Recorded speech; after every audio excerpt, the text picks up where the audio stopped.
Good morning, everybody. Thank you so much for joining us today to talk about Christianity, capitalism, and the San Antonio missions. It's my pleasure to be here. I'm so glad to see you all this morning. My name is Rich Sanders. I'm visiting my parents from Destin, Florida. My father, Jim, is here. My mom, Linda, is busy at the Oaks this morning, and we're so glad to be able to talk with you about these three important kind of features of life in San Antonio: Christianity, capitalism, and the San Antonio missions. We got plenty of time to talk this morning, and so I hope that as I go through this discussion of the way that Christianity and capitalism have built and reinforced and ultimately sustained the San Antonio missions, that y'all ask questions and make comments as they arise in your mind. Let's get started in talking about Christianity, capitalism, and the San Antonio missions. So the name of the book that I wrote last year is called The Christian Capitalist.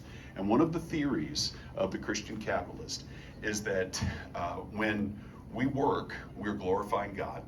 And when we give, we're glorifying God. And we do that because we're made in God's image to work and to give.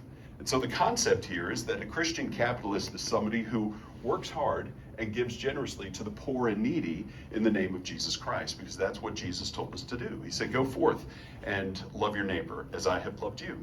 And so part of that is working hard like God made us to work, giving generously because that's what Jesus told us to do, and love our neighbors. And then ultimately to figure out what that means for us in our particular time and our particular place. And here in San Antonio, a terrific example of that is the San Antonio missions. So that's what we're going to be talking about today in detail. A history of the missions, how they were put together and why, who ultimately not only kind of had the idea of these missions, but ultimately who worked in the missions, what they accomplished, and how they became sustainable for some 300 years later. I mean, they've been there a long time.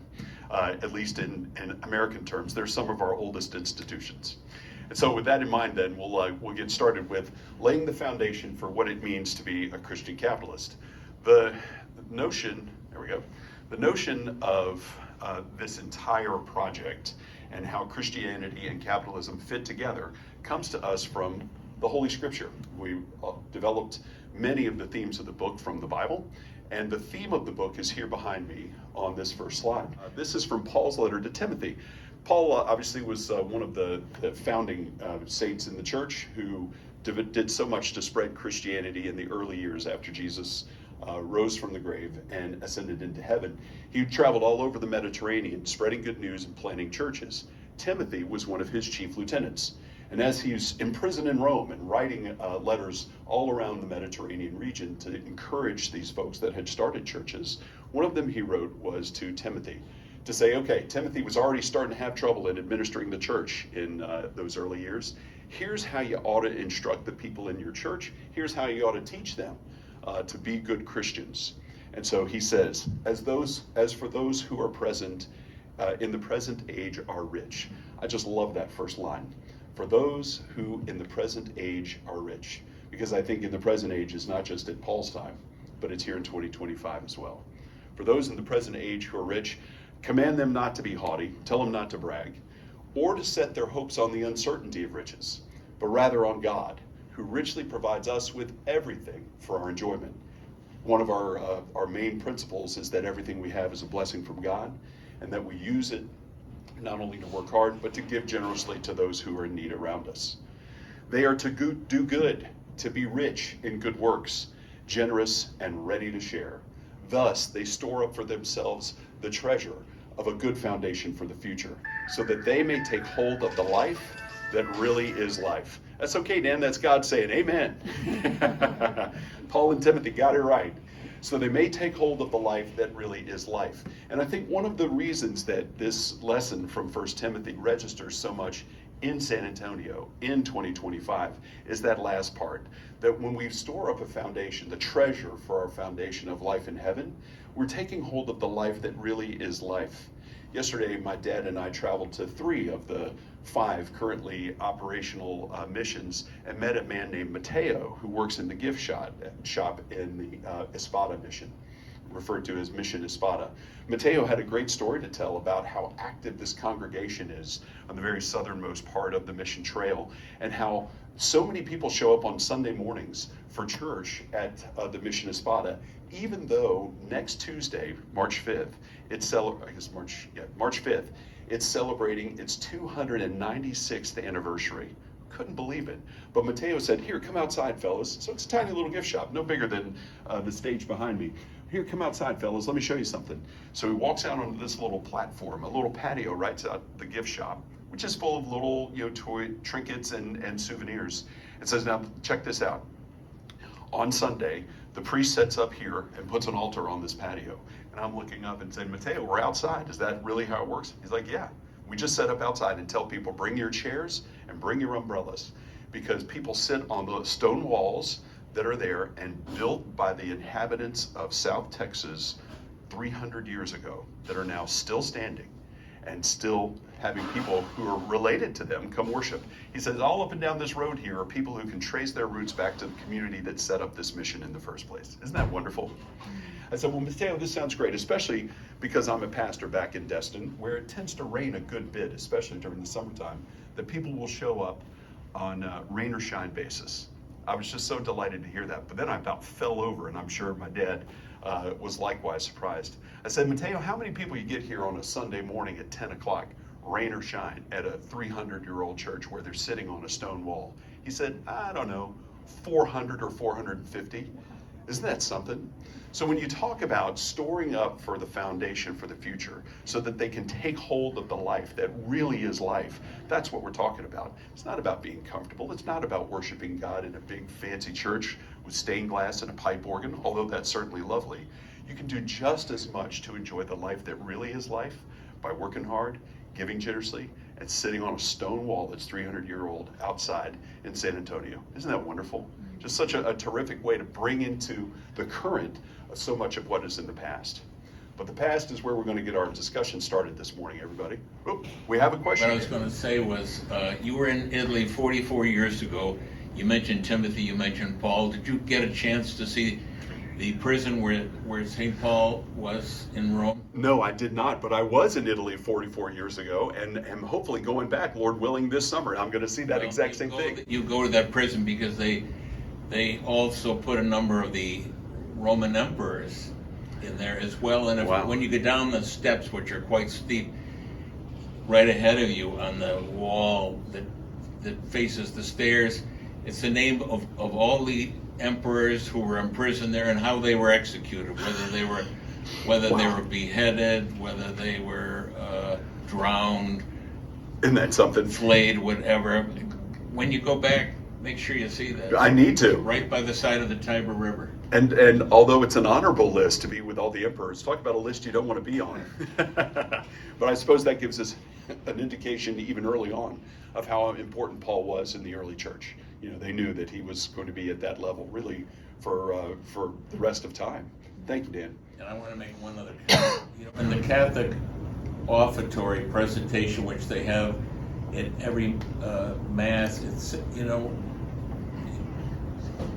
when you're talking about riches, that God provides everything for our enjoyment, and that we really offer it to Him, and it all ultimately belongs to Him. And yes, at the offertory of the Mass, they not only come up with the gifts of bread and wine, but they have the monetary offering, which is symbolic of all the work that we do during the course of the week. And that money is what we offer to God in thanksgiving for all He's given to us. Indeed. And do you know, it's terrific that you say that, Dan, because it is that money that's given at the offertory is really a symbol. But Christian capitalists can give anything in any form when it comes to giving back the blessings and sharing the blessings that God has given you. Dan was a guest on the first episode of our podcast, and just this morning, I'm pleased to announce that I interviewed before I came over here this morning, our 20th guest. So our podcast is up and running and clicking along. But you had, Dan was our very first guest, and talked to us about how the poor and needy, what that really means. The poor and needy can be anywhere and are around us at any time. And so it may just be somebody who's panhandling.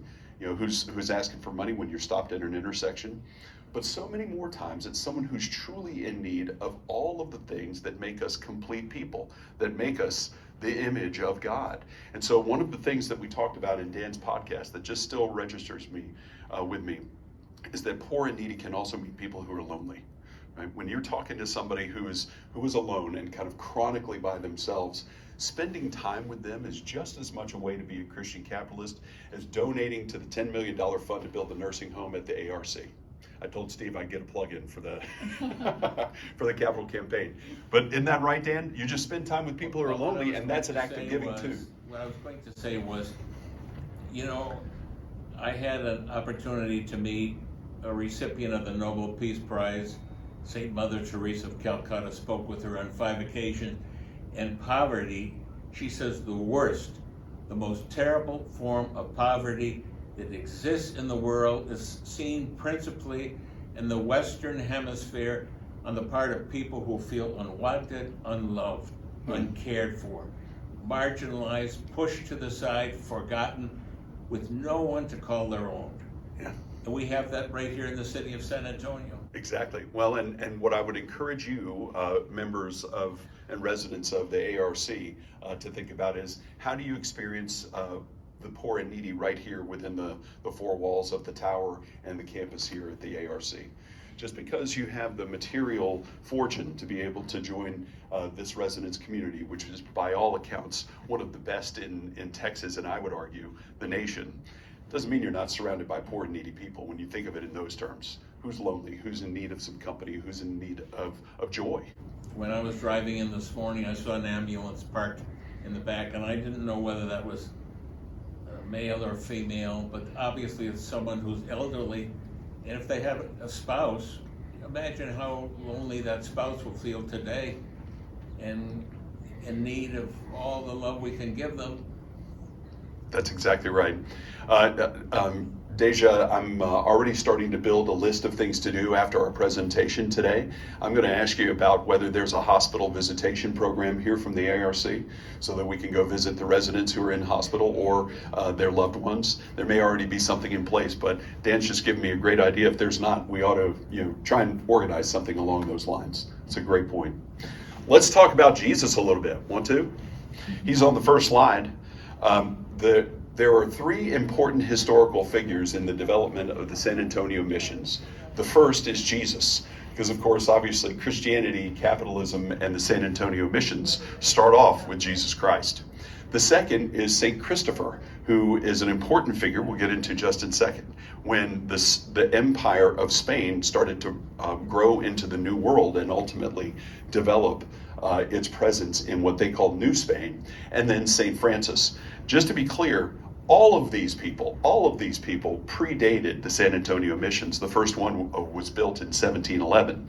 But I mentioned them as important historical figures because they set the foundation or the groundwork for the political and religious environment which led to the development of the missions in the first place.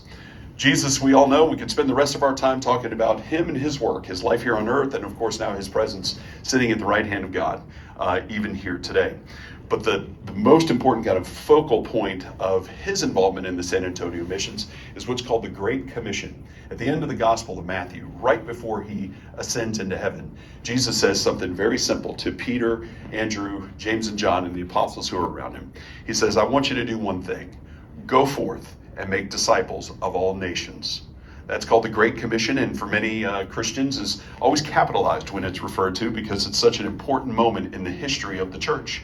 Go forth and make disciples of all nations. Every single person in the story that we talk about today, from 1711 on through today, believed in the Great Commission and felt like as they developed a presence in the New World and built these buildings all along the San Antonio River, that's what they were doing. God's will and God's work because of the Great Commission. So when Jesus kind of has this important moment and then of course ascends into heaven, what the kids today would call the ultimate mic drop, go forth and make disciples of all nations, I'm out of here. Then we have people who are following his footsteps. 2 important ones are St. Christopher and St. Francis. It's difficult to tell. I'm so glad Nathan has just left, but I'm so glad I'm going to get to use my laser. St. Christopher is here, depicted with the staff And on his back is baby Jesus. Isn't that something? Jesus as a little child. The legend from 7th century Europe is that St. Christopher, who was a giant of a man by all accounts, some people say as big as 7 feet tall, that St. Christopher, who was a pagan, had an opportunity, because he was a good-hearted man, to carry people across a very busy river in this part of Europe. The current was very strong, and so many people had difficulty getting across the river. In fact, a lot of people were unable to make it without assistance. Christopher was a big enough guy that his body could withstand the current, and so he would regularly pick people up and carry them across the river. So the legend goes that he picked up a little kid, a little boy, and took him across the river. And when he set him down, the little boy said, "Thank you, I am Jesus Christ, and you carried me across this river. Now carry me forward." And so St. Christopher, right there on the spot, went and found a priest, came into the church through baptism, and spent the rest of his life spreading the good news. So Christopher is not only the patron saint of travelers, he was an important figure in the establishment of the San Antonio missions. Because when Christopher Columbus sailed the ocean blue in what year? 1492, right? In 1492, Columbus sailed the ocean blue and felt like part of his calling was traveling across the water to carry the gospel, just like his namesake. That's not just me 500 years later kind of putting two and two together. When Columbus wrote his first book after his voyages, one of them was called the Book of Prophecies. He wrote in 1501. And in that, he didn't sign it Christopher Columbus. He signed it Christopher Ferenz, which at the time, in that version of Spanish, meant Christ bearer. Christ bearer. Just like St. Christopher bore Christ across the river. So Columbus felt a religious calling in his voyage from day one, and ultimately put that in writing when he kind of gave his report back to the King of Spain in 1501. At the same time, a man named De La Cosa drew up the first map of the New World. So 1501, call it a little over 500 years ago. And in this map of the New World, where he's drawing Spain and Europe, the Atlantic Ocean, all the islands that Columbus had just discovered, and now this kind of giant mass of land that no one really understood what was all about, because Cortez was much later. De La Cosa put on the map the old world and the medieval kind of way of looking at things, and then the ocean, and then the New World. And on the New World side was St. Christopher. They very much viewed their voyages across the Atlantic as Christopher bearing Christ across the waters.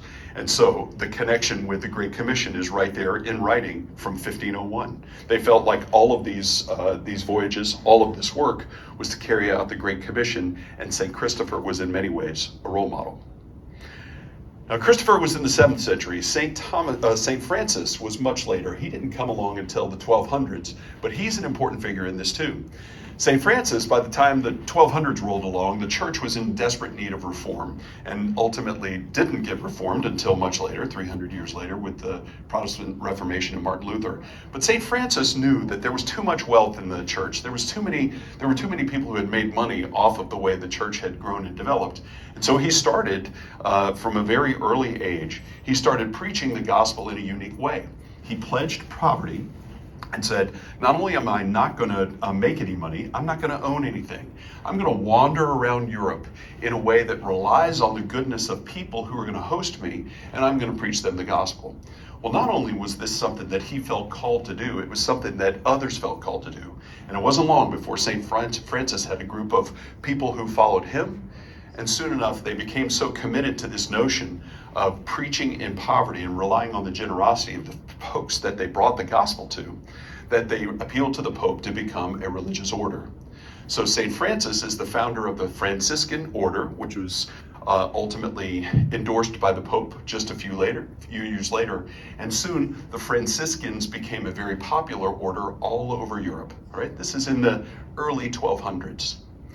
By the early 1500s, most of the people who were coming from Spain over to the New World were Franciscan monks, who had the same level of commitment that St. Francis did 300 years ago. I'm going to preach the gospel. I'm not going to make any money. I'm going to live in poverty, but I'm going to accomplish the Great Commission. I'm going to do what Jesus told me to do.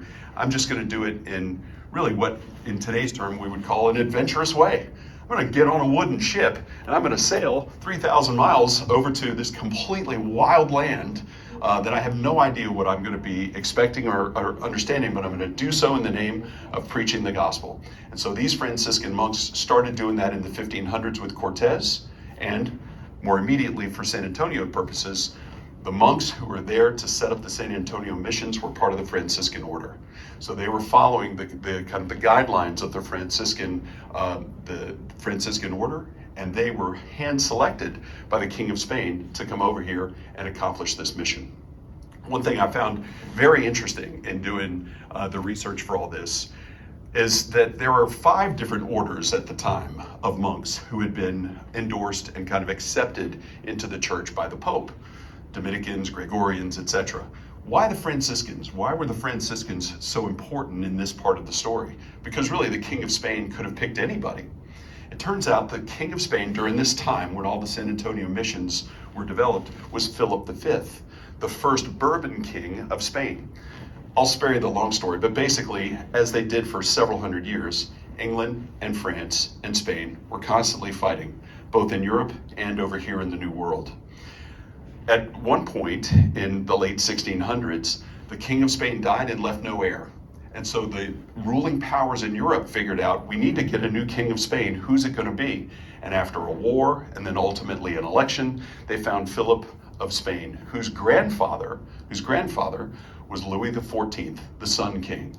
And so this man is the longest ruling king of Spain ever, 46 years, from 1700 to 1746, the entire span of our subject today.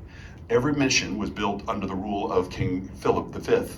And he had a heart for the poor, just like St. Francis, just like his grandfather, Louis XIV.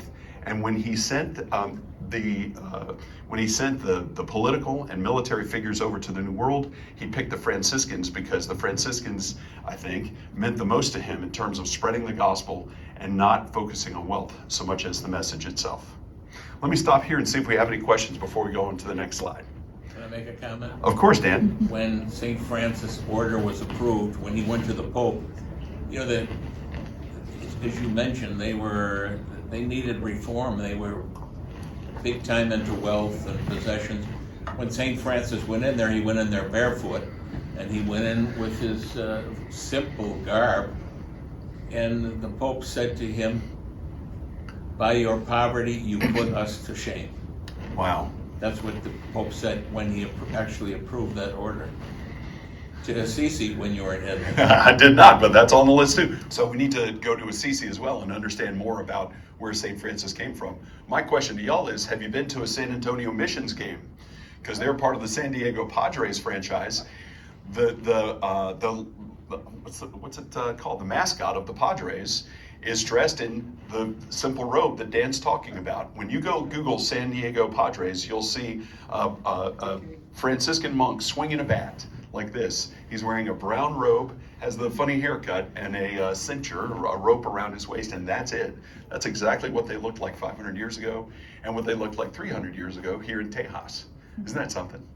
All right, so without any other questions, let's move on to the next page, which is a discussion of where these missions came along. Now, Daniel already know this, I assume. This is a Jubilee year in the church. 2025 is around the globe, a year where Catholics are kind of renewing their faith, rejuvenating their commitment to God, and traveling. And so there are select Jubilee pilgrimage sites all around the world, and each archdiocese has picked a handful for people to say, you know what, as part of my pilgrimage, I may not be able to go to Rome or Assisi, but I'm going to go to one of the pilgrimage sites here in our state.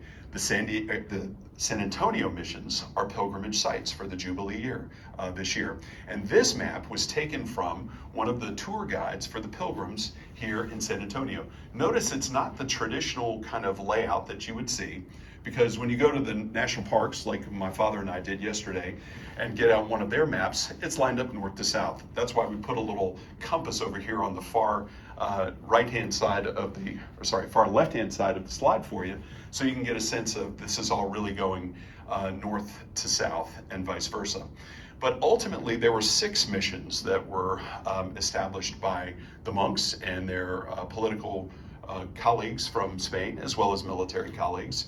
And we have a few highlighted here: Mission Concepcion, San Jose, San Juan, and San Francisco de la Espada, which is referred to as Mission Espada, the southernmost one.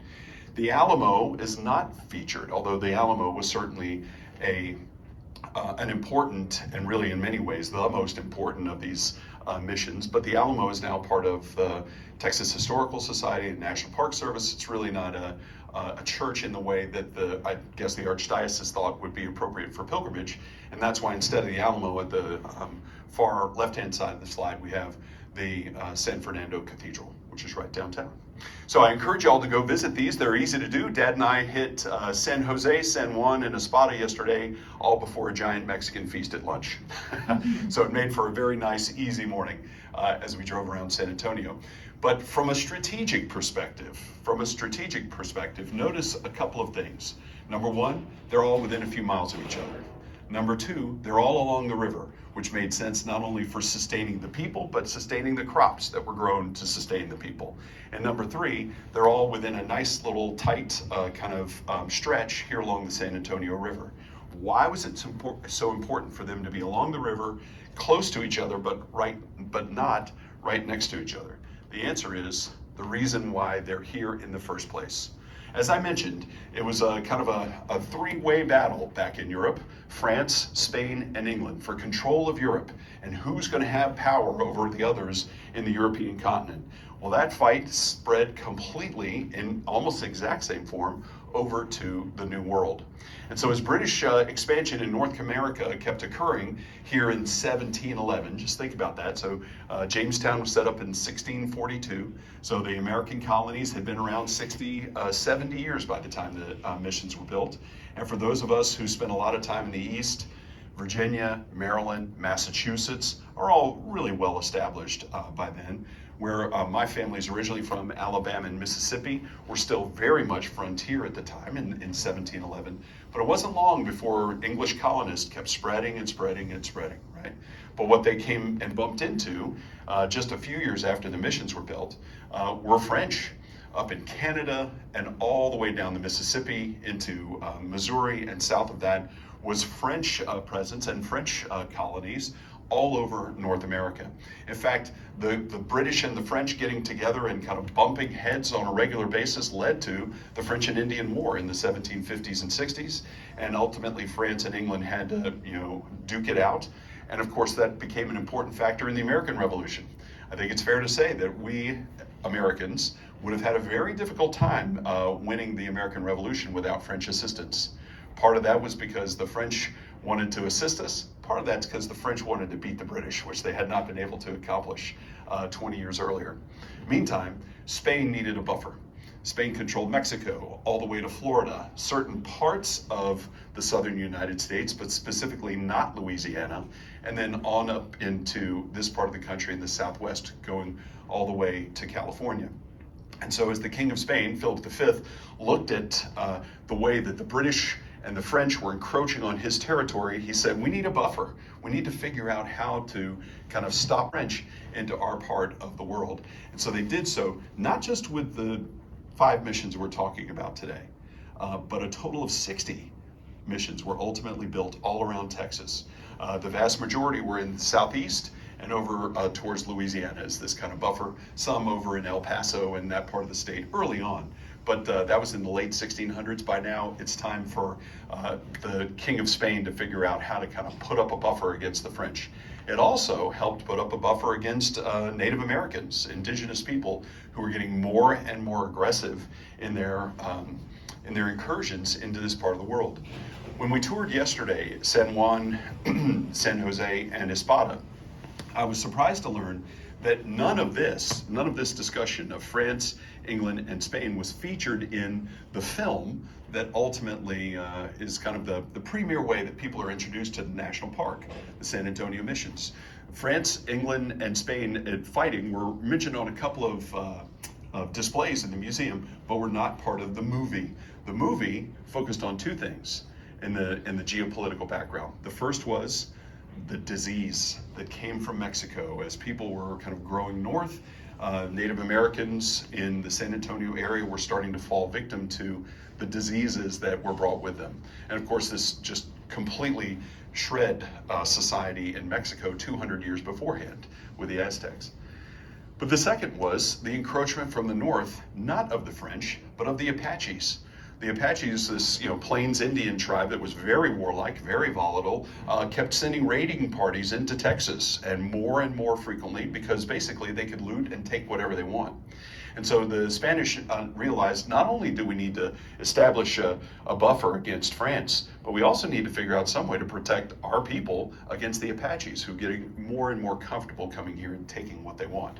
So as a result, then, we have this kind of spread along the San Antonio River that created not only an opportunity for economic and religious and political establishment of culture and establishment of society, but also one that favored the military presence of Spain in the first place. Yes, Dan? The diseases you spoke about coming from Mexico in here into Texas, they were originally brought by European conquistadors That's right. to Mexico. That's right. So it didn't actually come from Mexico, but it came from Europe to Mexico and then up. Well, that you raise a great point, but that's what, and I probably just didn't say it the right way. That's what surprised me. I thought in doing the research that it would have been Europeans arriving in Texas bringing the disease. It didn't quite work that way. It was Europeans coming to Mexico who then came to Texas that brought it all with them. But it was the same. It was the same. Smallpox, in particular, was what really just laid waste to so many indigenous communities as a result. That's a great point. All right. Any other questions about what's going on at the macro level before we move on? So, who was involved? Excuse me. Who was involved in establishing these missions? Well, as we talked about, the first and from the Christian capitalist perspective, most important group was the Franciscan clergy. But on a typical trip, or a typical mission as it's being established, Franciscan clergy is only a couple of people. Each one of these, I was surprised to learn, San Jose, San Juan, Mission Espada were really only established by 2 or 3 Franciscan monks, what they would call brothers. And so these brothers spent a lot of time teaching not only the gospel, but teaching agricultural methods, teaching the way to be a Spaniard in so many ways. The military staff, since we're in a military retirement community, I think y'all would appreciate this. The military staff was likewise really small. So there are presidios all around Texas at this time, but not nearly as numerous as the missions.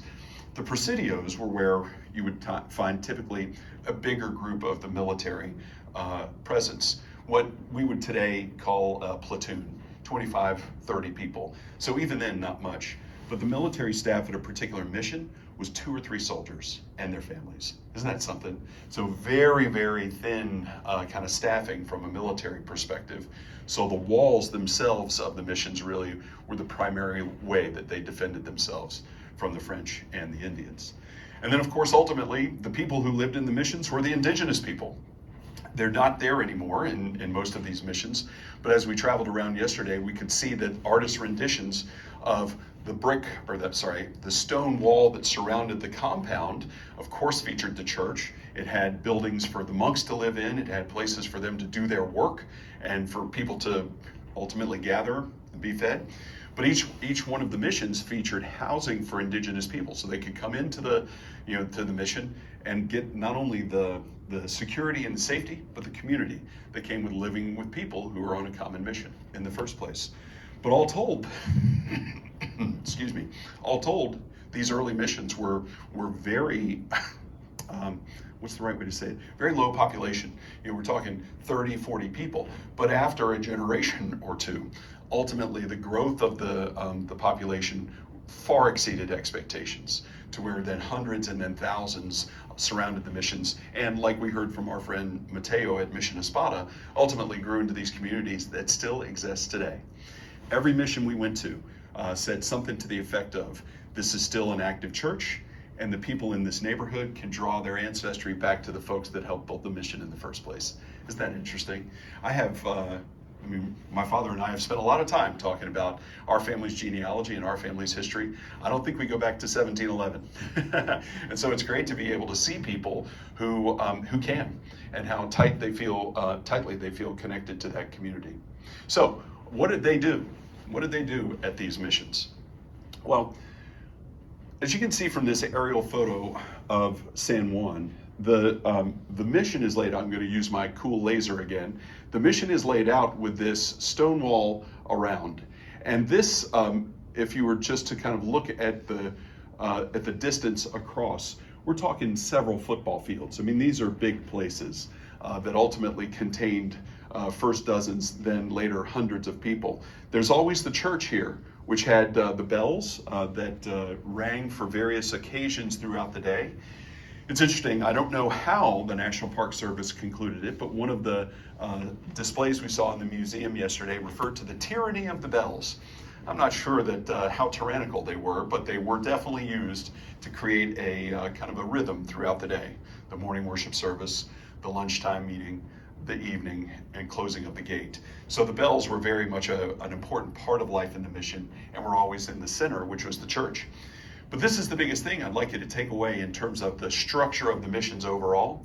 You know, the mission is just not just a church. It's an entire community inside a stone wall that not only built life within the community, but outside. So much, as you see here at the bottom of this side, so much of the missions were developed to agriculture that it really became the lasting kind of legacy. It's not just the church and the communities around that, but the system of agricultural, in particular irrigation, didn't just change San Antonio, it really changed all of South Texas. The Spanish came here, and in particular, the Franciscan monks taught people how to plant corn and beans and all other kinds of vegetables and fruit to grow and sustain themselves. The indigenous people that they found in South Texas were hunter-gatherers. They had never set up communities and built farms in the way that we would conceive of, and certainly the way they did back in Europe. And so as the Franciscan monks instructed them on how to plant and grow and harvest, they also needed to help them with irrigation. And so the San Antonio River became the lifeblood, not just of the people, but of the plants that the people grew through acequias, which is the Spanish way of referring to irrigation ditches. We saw yesterday there's something like 1,500 miles of acequias all throughout the missions. Just these 5 missions on the San Antonio River. Just imagine the labor that it took to dig these little ditches all from the river, spreading out into fields that then became huge agricultural producers for these people to live and then, as you see, trade with. So people from all over came through South Texas on what was eventually called the Camino Real de la Tejas, the Royal Road of Texas.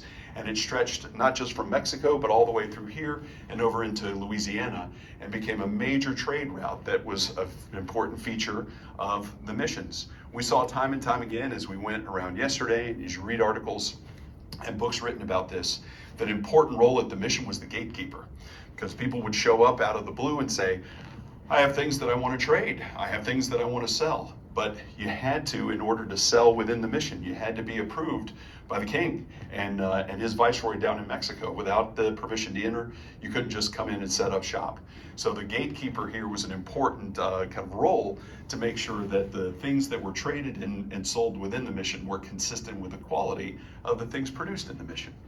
And of course, ultimately, the function was to bring people into Christendom, to teach them the gospel and the way to be a Christian and Spanish culture. King Philip's goal ultimately was to make good Spanish citizens out of these folks, and that included them being part of the Catholic Church.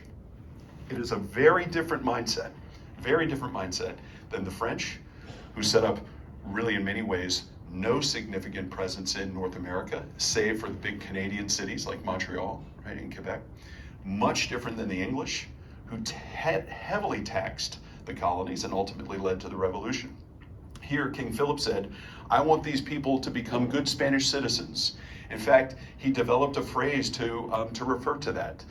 I'm not sure about the pronunciation, but the way I've seen it pronounced is gente de razón, people of reason. When you see gente spelled out, it's like the first part of gentleman. So you can just see Philip back in Spain saying, I want to turn these indigenous people into gentlemen and have them ultimately be citizens and members of the church. And one of the reasons, really the most critical connection between Christianity, capitalism, and the missions is that notion that Philip didn't come over here to turn these people into slaves. He didn't come over here to turn them into producers who would send things back home or who would pay taxes like King George and his predecessors did. King Philip wanted them to be citizens of Spain who are good Catholics and ultimately be part of the kingdom, gente de raison. And really kind of the whole point of being part of the gente de raison is that Philip would take the lands that were part of the mission and give it to the people. Give it to the people once they became part of the gente de raison. Remember, the theme of the Christian capitalist is working hard and giving generously. And so this entire system that we've talked about that worked itself out over hundreds of years, and the reason that people today can say, my family's been worshiping at this mission or that mission for 300 years, is that the goal was to not only bring people into Spain, but then to give them land as a result. And so hard work and giving generously are very much kind of woven into the fabric, not just of the blankets that they made there at these missions, but woven into the fabric of what it meant to be at a mission in the first place. These people worked hard, and as a result, were given land that was part of the San Antonio missions and very much part of how they own land today. There's a great book written about this topic that gets into the legalities of all that stuff that I can recommend to you. But from a religious perspective, that kind of sealed the deal for me to tie the San Antonio missions into Christianity and capitalism. Because it was not about exploiting people, it was about giving to them once they came into the church and became part of the faith. Let me stop there and see who has any questions or comments. I had a feeling. Dan? I was going to say, did you see, in looking at the Acequia when you were out traveling around yesterday, did you see the curve-shaped dam? And it's got the viaduct that goes right across the top of the dam. Isn't that cool? The viaduct that goes across the dam. I mean, this is very, very sophisticated. Yes, that was incredible. Incredible. And engineering feat. Exactly. I thought it was ironic, by the way. We saw yesterday, and I had read before, that acequia is a Spanish word. But the technique of building these ditches and irrigation systems in the fields is one that the Spanish picked up from the Moors, who they had just defeated in a big war about who was going to run Spain, the Catholics or the Muslims. And so it was interesting that even though the religious legacy didn't live on, the agricultural one did, and then came to the New World in the form of these acequias. Any other questions before we move on? So, the economic impact is clear and still present today. Not only did the Franciscan monks, the Spanish military and political leaders establish these communities that, to use the 2025 word, are sustainable. By definition, they're there 300 years later in many cases. They exported resources to Spain, but not as much as you might think. When many people look at the Spanish colonial or imperial adventure, they think about the exploitation of natural resources, in particular gold. That's not what was going on here at the San Antonio missions. We found no evidence that anything was exported from the San Antonio missions back to Spain, other than some of the blankets and cotton that the farmers would use here after decades of growth. In fact, most of the trade with Spain between the San Antonio missions was imports from Spain to the missions so that they could be used to create gente de raison, right? So the fineries that they had, the silk, the silver, the kinds of things that they would use in religious ceremonies in the missions, the kinds of things that people would say, this is what it means to be a Spaniard, all that was shipped over from Spain. But there was very little evidence that I have found that shows that the missions were shipping things back to Madrid or back to Barcelona, except for raw cotton and the occasional set of blankets or other commodities that were produced inside the missions. The biggest thing, and this is the other kind of focal point of Christianity and capitalism and the missions, the biggest thing is that they became sinners, as I like to say, sinners of industry and commerce. This is a place where not only people are learning the agricultural trades, but learning things like blacksmithing and silversmithing and development of pottery, development of clothing, right? There was a great display yesterday at San Juan that said many of the indigenous peoples brought their skills into the mission, hunting and gathering, and the kind of the things that you learned over millennia as a hunter-gatherer. But that didn't translate into learning how to make wool, and it certainly didn't translate into how to running a loom. They had to learn all of that from the Franciscan monks. And so ultimately this industry and commerce came from these missions to where they could not only just support the people at the mission, but support the people around the missions. It's no accident that ultimately the missions became the backbone of one of Texas's biggest cities, because the centers of industry and commerce that were at the missions ultimately grew to create neighborhoods, and then ultimately this mighty city that we live in today. So with that in mind then, what's the legacy?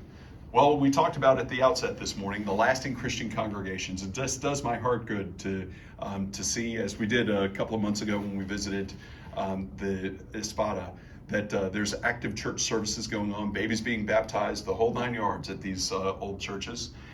By definition, economic stability or sustainability. I don't think anybody in those times in 1711 could have foreseen a beautiful place like the Army Residence Command with 450 residents plus. Certainly the airport or the military bases that make San Antonio the military city. But without the missions and their sustainability, it's unclear how San Antonio would have developed in the first place. And so I think it's fair to say that the backbone of modern San Antonio is these missions. As you go along the river, go along Interstate 35 and then 37, you can see it, literally drive right past it. So let me finish here and see if anybody has any questions before we conclude. Well, thank you all so much for your time and attention. I want to show you one last thing on this last side.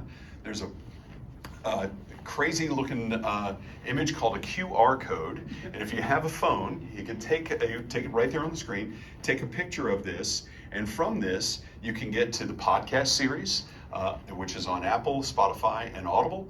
You can go to Amazon and buy a copy of the book if you'd like, and you can go to our social media. Many of y'all are on Facebook. I post on Facebook 5 times a week to talk about Christianity and capitalism and how it impacts our nation and our world. And so I hope that you'll continue the conversation about Christianity and capitalism with us online. Thank you all so much for your time and attention today. I sure appreciate it.